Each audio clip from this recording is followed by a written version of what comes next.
আপনাকে সন্তানের কি করবেন আপনারা করেন। আমার ইজ্জত আপনাকে ইজ্জত, আপনাকে ইজ্জত আমার ইজ্জত। আজম খানের লগে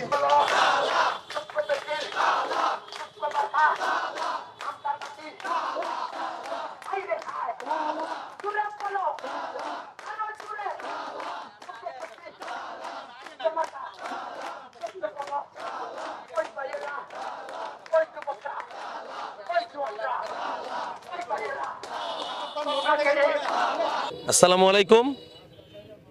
আসলে এটা তো একটা ধারাবাহিক প্রক্রিয়া।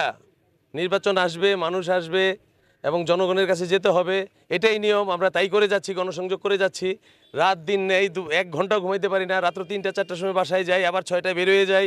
আর মাত্র 1-2 দিন আছে, আজকেই আমাদের শেষ মেবি। তো ভালো লাগছে। আর বিশেষ করে আরও আমি খুশি যে এই এলাকাটা হচ্ছে আমার ইউনিয়ন বক্তারপুর, আমার বাড়ি। এই ইউনিয়নের সন্তান আমি। এই ইউনিয়নের মানুষের কাছে আমি কৃতজ্ঞ যে এই দেখেন আপনি 5 মিনিটের মধ্যে কত মানুষ হয়ে গেছে। তার মানে আমি আমার এই ঋণ শোধ করতে পারবো না বক্তারপুরবাসীর কাছে। বক্তারপুরবাসী সব একজোট হয়েছে, তালা মার্কায় দিবে ভোট।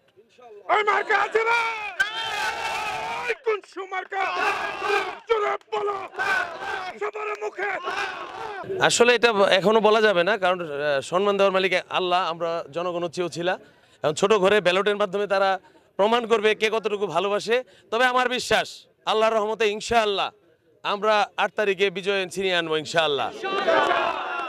আর বিশেষ করে এই গণজোয়ার আমার বক্তারপুর থেকে সৃষ্টি হয়েছে। আমি বক্তারপুরের মানুষের কাছে কৃতজ্ঞ, তারা যেভাবে আমাকে সাড়া দিয়েছে। আমি এই ঋণ কিভাবে শোধ করবো আমি নিজেও জানি না।